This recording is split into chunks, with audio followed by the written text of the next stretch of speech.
جب امیر المومنین علی ابن ابی طالب علیہ السلام امام حسن علیہ السلام کو اپنی وصیتیں کر چکے تو فرمایا، اے حسن، جب میں دنیا سے چل بسوں تو مجھے غسل و کفن دینا۔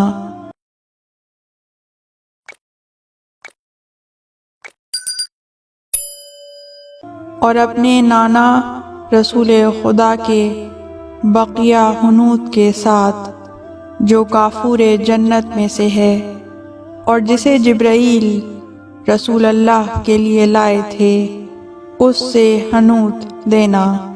اور جب مجھے تابوت میں رکھو تو اس کے اگلے حصے کو نہ اٹھانا بلکہ اس کے پچھلی طرف رہنا، اور جدھر میرا تابوت جائے اس کی پیروی کرنا، اور جہاں جا کے رک جائے تو سمجھ لینا کہ میری قبر وہاں ہے۔ پھر میرا جنازہ زمین پر رکھ دینا، اور اے حسن، تم مجھ پر نماز پڑھنا اور 7 تکبیریں کہنا، اور جان لو کہ میرے علاوہ کسی کے لیے 7 تکبیریں جائز نہیں سوائے تمہارے بھائی حسین کے، اس فرزند کے جو قائم آل محمد ہوگا اور اس امت کا مہدی ہے، جو مخلوق کی ناہمواریوں کو درست کرے گا۔ اور جب میری نماز جنازہ سے فارغ ہو جاؤ تو جنازے کو اٹھا کر وہاں کی مٹی کھودنا، تو کھدی ہوئی قبر اور بنی ہوئی لحد اور لکڑی کا ایک تختہ تمہیں ملے گا جو میرے جد نوح نے میرے لیے بنایا تھا۔ مجھے اس تختے پر لٹا دینا، اور 7 بڑی اینٹیں وہاں تمہیں ملیں گی، انہیں میرے اوپر چن دینا۔ پھر تھوڑی دیر توقف کرنا، اس کے بعد ایک اینٹ ہٹا کر قبر میں دیکھنا، میں قبر میں موجود نہیں ہوں گا، کیونکہ میں تمہارے نانا رسول خدا سے جا ملوں گا۔ اگر نبی مشرق میں سپرد ہو اور اس کا وصی مغرب میں دفن ہو تو ضرور پروردگار عالم اس وصی کی روح و جسم کو اس کے نبی کے روح و جسم کے پاس بھیج دیتا ہے۔ پھر تھوڑی دیر کے بعد ایک دوسرے سے جدا ہو جاتے ہیں اور اپنی اپنی قبروں میں پلٹ جاتے ہیں۔ پھر میری قبر کو مٹی سے بھر دینا اور اس جگہ کو لوگوں سے پوشیدہ رکھنا۔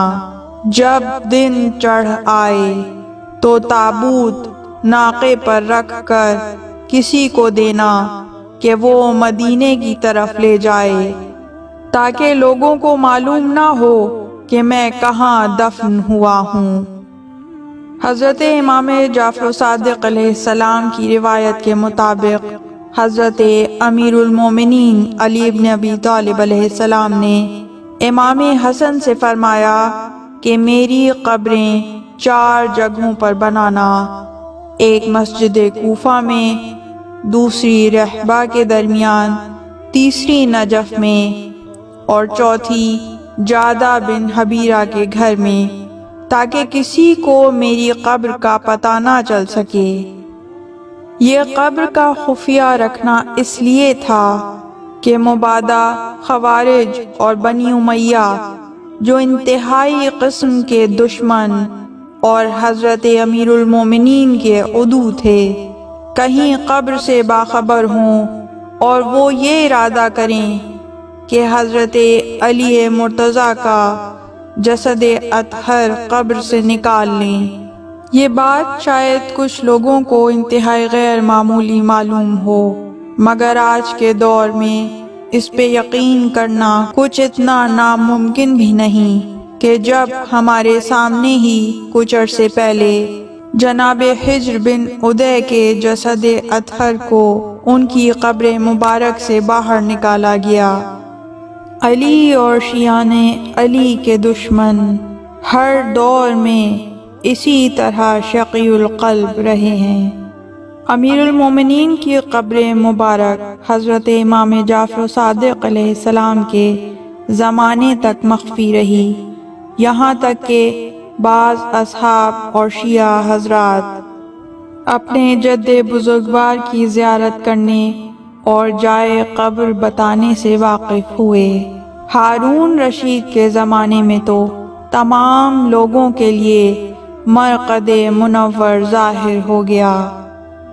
الغرض، امیر المومنین اپنے کفن و دفن کے متعلق تمام تفصیلات بتانے کے بعد اپنے بیٹوں سے مخاطب ہوئے اور فرمایا، وقت بہت نزدیک ہے جب فتنے ہر طرف سے تمہارا رخ کریں اور اس امت کے منافق اپنے دیرینہ بغض و کینے تم سے نکالیں اور تم سے انتقام لیں تو تم پر صبر کرنا لازم ہے۔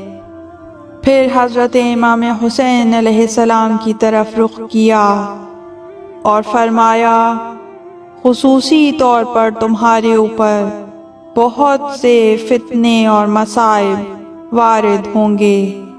اے ابا عبداللہ، تمہیں یہ امت شہید کرے گی، تمہیں اس مصیبت پر صبر کرنا لازمی ہے۔ پھر تھوڑی دیر کے بعد آپ پر نقاہت طاری ہو گئی۔ کچھ دیر کے بعد اپنی آنکھوں کو کھولا اور فرمایا، رسول خدا اور میرے چچا حمزہ اور بھائی جعفر طیار میرے پاس آئے ہیں اور کہتے ہیں جلدی آؤ، ہم تمہارے مشتاق ہیں۔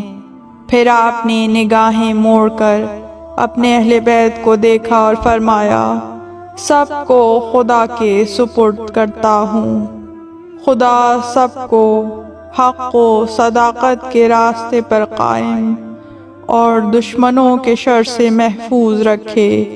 میرے بعد تمہارا خدا حامی و ناصر ہو اور وہ نصرت کے لیے کافی ہے۔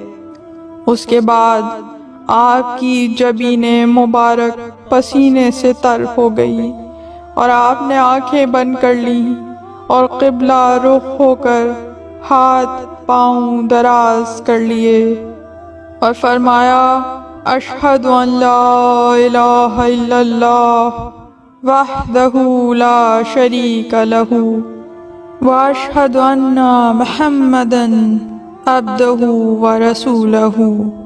یہ کہہ کر قدم شہادت کے ساتھ جنت کی طرف روانہ ہو گئے۔ اس وقت گریہ و زاری کی صدا امیر المومنین کے گھر سے بلند ہوئی تو اہل کوفہ کو معلوم ہوا کہ آپ اس جہان فانی سے کوچ کر گئے۔ تمام شہر کوفہ سے آواز نالہ و فغاں آپ کی وجہ سے مثل اس دن کے بلند ہوئی کہ جس دن رسول اللہ نے دنیا سے رحلت فرمائی تھی۔ آفاق و اطراف آسمان متغیر ہوئے، فرشتوں کی تسبیح و تقدیس کی آواز فضا سے سنائی دینے لگی اور نوحہ و گریہ کی صدائیں بلند ہونے لگیں۔ پھر امام حسنین علیہ السلام آپ کو غسل دینے لگے۔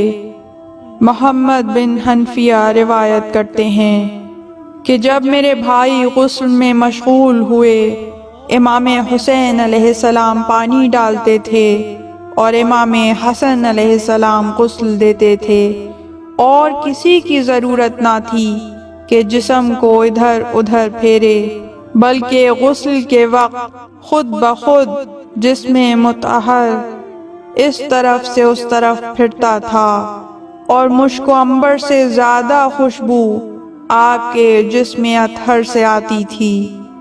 جب غسل سے فارغ ہو چکے تو امام حسن علیہ السلام نے آواز دی، بہن میرے نانا کا حنوط لے آؤ۔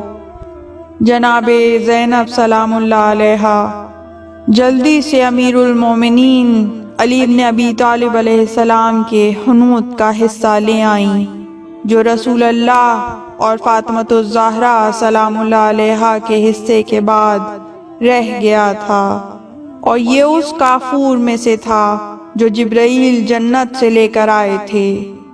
جب اس حنوط کو کھولا گیا تو سارا شہر کوفہ اس کی خوشبو سے معطر ہو گیا۔ امیر المومنین کو 5 کپڑوں میں کفن دیا گیا اور تابوت میں رکھا گیا۔ امیر المومنین کی وصیت کے مطابق تابوت کے پچھلے حصے کو امام حسنین علیہ السلام نے اٹھایا اور اگلے حصے کو جبرائیل و میکائیل نے اٹھا رکھا تھا۔ آپ کو نجف کی طرف جو کوفے کے پست پر ہے اس طرف لے کر چلے۔ کچھ لوگ چاہتے تھے کہ جنازے کے ساتھ جائیں، امام حسن علیہ السلام نے انہیں واپس جانے کا حکم دیا، اور حضرت امام حسین علیہ السلام گریا کرتے اور کہتے تھے لا حول ولا قوة الا باللہ العلی العظیم۔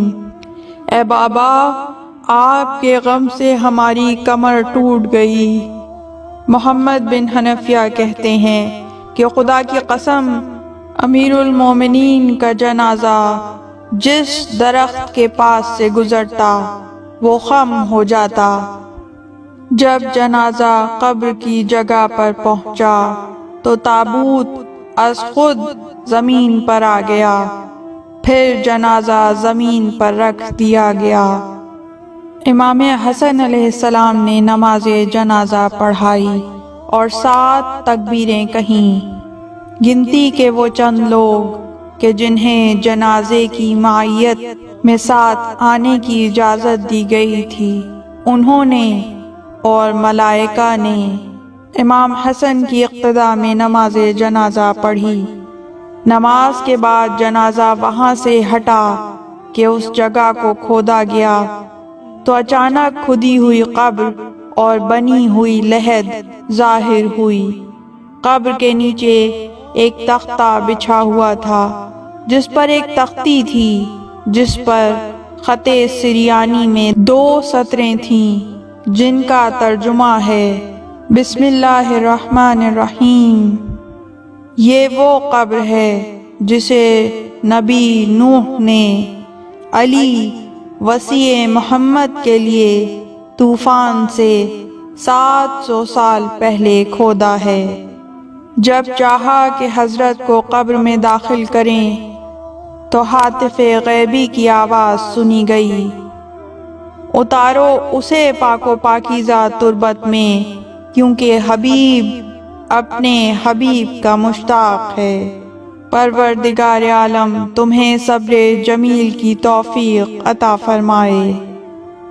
امام علی علیہ السلام کی قبر کو بند کرنے کے بعد ایک اینٹ سرہانے کی طرف سے اٹھائی گئی اور قبر کے اندر دیکھا تو قبر میں کچھ نہ پایا۔ اچانک ہاتف غیبی کی آواز سنی گئی کہ امیر المومنین خدا کے صالح بندے تھے، اللہ تعالیٰ نے انہیں اپنے پیغمبر کے پاس بھیج دیا ہے، اور اسی طرح پروردگار انبیاء کے بعد اوصیاء کے ساتھ حسن سلوک سے کام لیتا ہے، یہاں تک کہ اگر کوئی پیغمبر مشرق میں وفات پائے اور اس کا وصی مغرب میں رحلت کرے تو پروردگار عالم اس وصی کو نبی سے ملا دیتا ہے، پھر اپنی اپنی قبروں میں واپس پلٹا دیتا ہے۔ جب آپ کے دفن سے فارغ ہو چکے تو ساسا بن سہان عبدی نے آپ کی قبر مقدس کے قریب کھڑے ہو کر تھوڑی سی مٹی اٹھا کر اپنے سر میں ڈالی اور کہا، اے امیر المومنین، میرے ماں باپ آپ پر فدا ہوں، اے ابو الحسن، خوشگوار ہیں آپ کے لیے خدا کی کرامتیں، بے شک آپ کی جائے پیدائش پاکیزہ، آپ کا صبر قوی اور جہاد عظیم تھا، اور جو آپ کی آرزو تھی اسے آپ نے پا لیا۔ آپ نے نفع بخش تجارت کی اور اپنے پروردگار کے پاس پہنچ گئے۔ اس کے بعد بہت گریہ کیا اور دوسروں کو بھی رلایا۔ پھر امام حسن و امام حسین، محمد و جعفر و عباس و یحییٰ و اون اور حضرت کے باقی شہزادوں کی طرف رخ کر کے انہیں تعزیت پیش کی اور کوفے کی طرف پلٹ آئے۔ جب صبح ہوئی تو مصلحت کی بنا پر ایک تابوت حضرت کے گھر سے نکالا گیا اور کوفے کے باہر حضرت امام حسن نے اس تابوت پر نماز پڑھی اور اس تابوت کو ایک اونٹ پر باندھ کر مدینے کی طرف روانہ کیا۔ شیخ کلینی اور دوسرے معتبر علماء نے معتبر اسناد کے ساتھ روایت کی ہے کہ امیر المومنین کی شہادت کے دن لوگوں کے گریہ و نالے کی آواز بلند تھی اور ان پر عظیم دہشت طاری تھی، اس دن کی طرح جس دن رسول اللہ نے رحلت فرمائی۔ اچانک ایک بوڑھا آدمی آنسو بہاتا ہوا تیزی کے ساتھ آیا اور وہ انا للہ و انا الیہ راجعون کہہ رہا تھا، اور یہ کہہ رہا تھا کہ آج خلافت نبوت ختم ہو گئی۔ پھر وہ آیا اور حضرت امیر المومنین کے گھر کے دروازے پر کھڑا ہو گیا۔ پھر اس نے امیر المومنین کے بہت سے فضائل بیان کیے۔ لوگ خاموش تھے اور گریہ کر رہے تھے۔ جب اس نے اپنی گفتگو ختم کی تو نظروں سے غائب ہو گیا۔ لوگوں نے جتنا اس کو تلاش کیا وہ نہ مل سکا۔ بیان کیا گیا کہ وہ حضرت خضر تھے اور ان کے کلمات امام کی شہادت کے دن بمنزلہ زیارت حضرت امیر المومنین معتبر کتابوں میں باب زیارت میں نقل کیے گئے ہیں۔ الا لعنت اللہ علی القوم الظالمین۔ اس طرح کی مزید تحقیقی، علمی اور تاریخی ویڈیوز دیکھنے کے لیے چینل کو سبسکرائب کیجیے اور بیل آئیکن پہ کلک کیجیے۔ ویڈیو کو لائک کریں اور کامنٹس کے ذریعے بتائیے کہ آپ کو ویڈیو کیسی لگی۔ اگلی ویڈیو تک کے لیے خدا نگہدار۔